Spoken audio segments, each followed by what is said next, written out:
but this part was damaged. Oh, that's us. It's in the bag. Huh. Wonder who he is.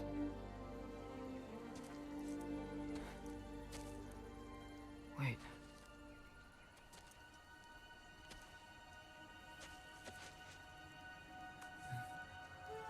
No. No! It's not right. That can't be what happens.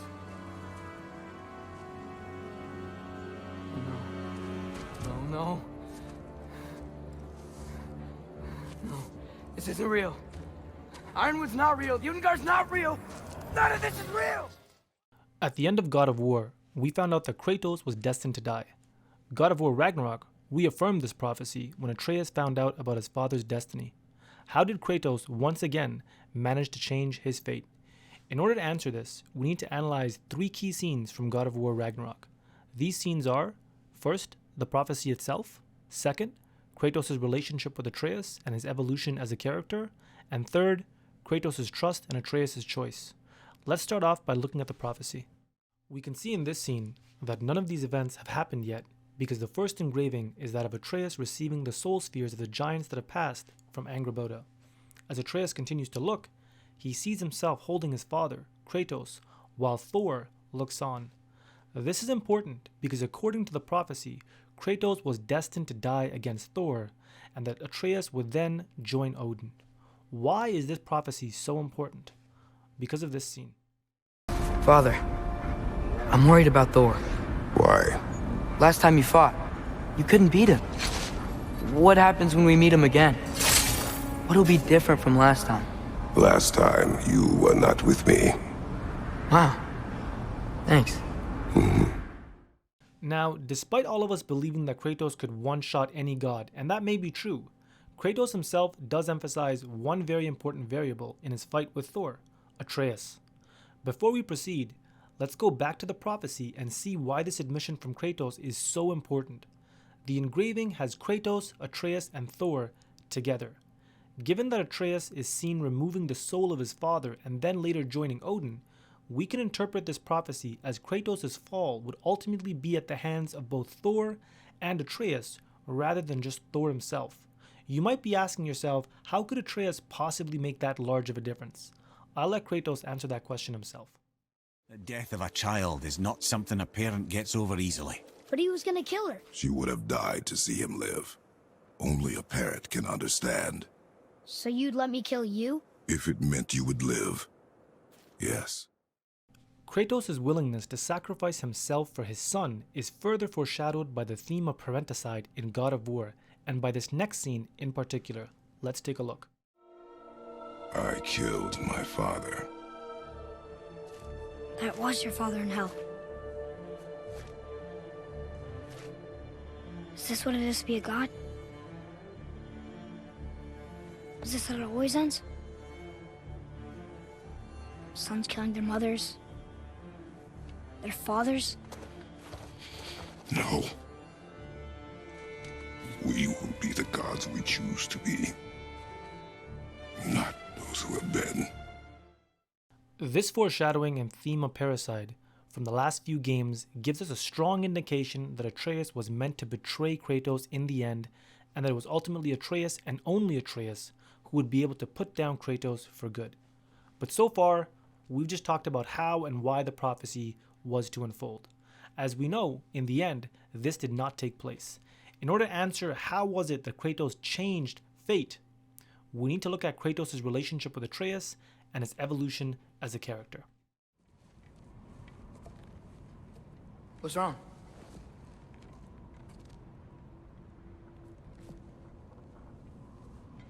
I have been falling back into my old ways. Angry. Distrustful. With you. Now and before.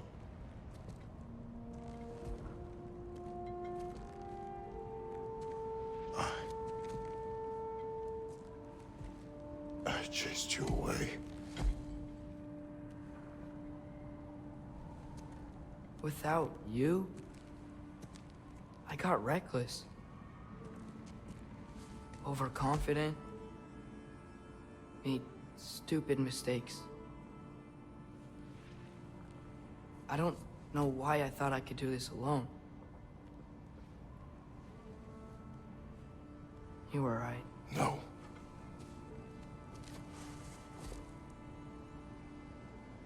On our journey together,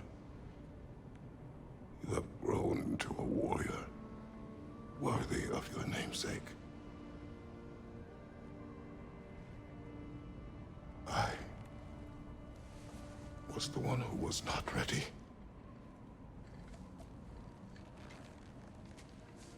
You don't have to be who you were just because I'm not there.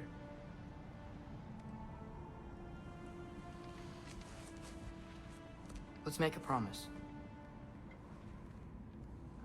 I'll listen for your voice in my head when you're not there,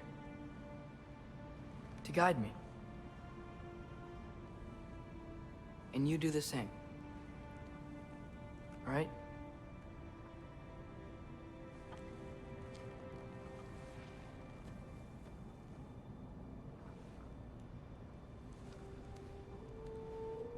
I need to know you'll be okay without me.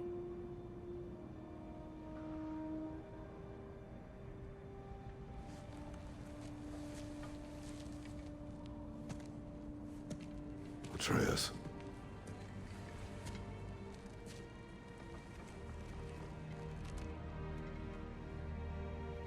I am sorry.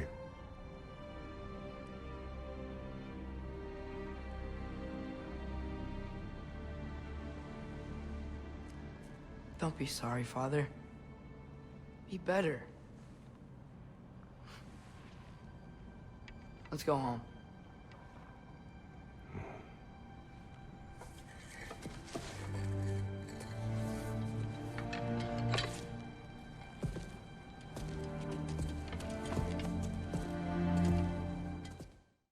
We just saw Kratos admitting that he was falling back into his old ways and ultimately driving Atreus away. It was this pivotal scene that ensured that Kratos had done his part in averting destiny. This marks an incredible character development for Kratos because this is the first time that strength, rage, power, or hate has not been his motivator. This is the first time that instead of these things, what allows Kratos to overcome is trust and love for his son. It was on this day that Kratos truly decided to be better. This change is most important in his fight with Thor.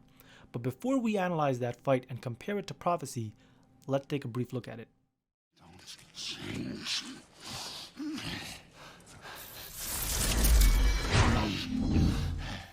Or destroy us.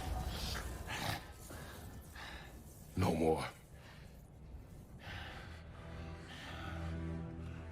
No more. For the sake of our children, we must be better.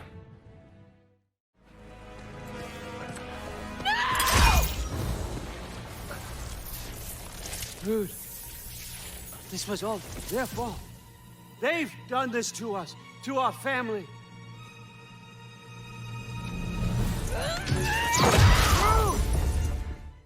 By the end of their fight, Kratos had clearly decided to spare Thor. Any witness watching would have judged Kratos as innocent in Thor's death. But it is specifically because Kratos chose to spare Thor that Thor died. Notice that almost immediately after Odin shows up, Atreus and Thrud do as well. By sparing Thor, Kratos forced Odin's hand and ensured that he would not be able to manipulate either Atreus or Thrud into thinking that Kratos was some kind of bloodthirsty monster, and Kratos' mercy exposed Odin as the monster. Had Kratos killed Thor or at least continued to fight him, all of the criteria for the prophecy to be fulfilled would have been met. Kratos, Thor, and Atreus would have been on the battlefield together, and Atreus may have ended up being persuaded by Odin and Thrud to take Thor's side. It was Kratos' choice to be better that prevented this. The final scene that cemented this was when Kratos showed Atreus that he fully trusted him and put destiny and his own fate in the hands of his son. Let's take a look.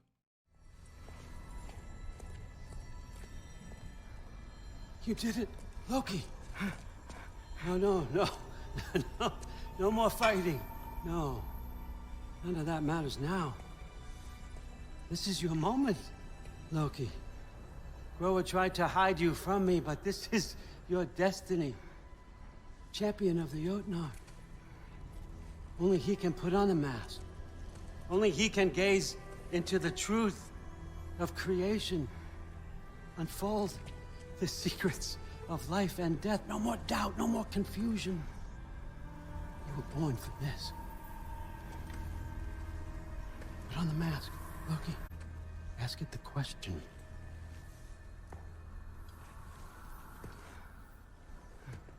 This is your choice, son. I trust you.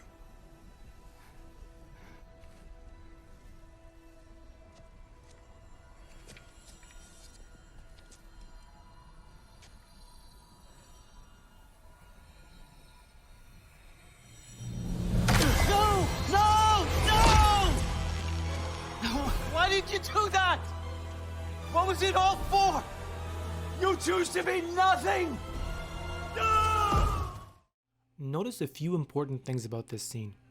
The first is that Odin is once again talking about prophecy. The choice that Atreus is truly being given here is to either follow destiny or defy it. Had Atreus put on the mask and gazed into the truth of creation, he would be allying himself with Odin, just as the prophecy said he would. Now granted, the prophecy would have been altered since Thor was already defeated at this point, but the ending would have likely been the same, with Kratos dead in the end and Atreus working for Odin. The second important part of the scene is the way the three characters are standing. Atreus is standing between Kratos and Odin. In other words, he must choose between these two sides. He must choose whether he will follow destiny by choosing Odin or defy it by choosing his father. This is the last attempt at destiny. Had Kratos forced Atreus rather than leaving the choice to him, Atreus may have made a different choice. The incredible importance of this choice is seen in this final scene. Sofna. Ethan. Sofna. Sofna. Sofna.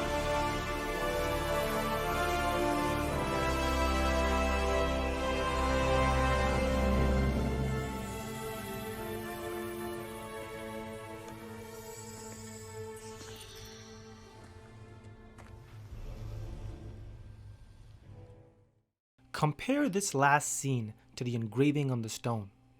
Instead of Kratos being in Atreus' arms and Thor standing over them, Odin is in Atreus' arms and Kratos is standing over them. In other words, Odin and Kratos have literally swapped places. This tells us that this is the moment in time where Kratos was originally destined to die, but because of his choice to be better, and because Atreus chose his father over Odin, Kratos swapped places with Odin. This further emphasizes the fact that it was truly Atreus all along that would determine whether Kratos would live or die, and that determination would ultimately be based on whether Kratos chose to be better or to revert to his old ways. The ultimate message of the story being that we are our choices. Kratos is no longer the god or Spartan we knew from the original God of War games. He has become something new, and thus the story is complete. If you enjoyed the video and the explanation, please hit the subscribe button. I'd love to hear your thoughts on the video, whether or not you agree or disagree, and I'd love to hear any suggestions that you guys may have. If there's any story that you would like me to go over and either explain or analyze, please let me know, and I'll try and get to it as soon as I can. Thank you so much for listening, and again, I hope you enjoyed the video. Goodbye.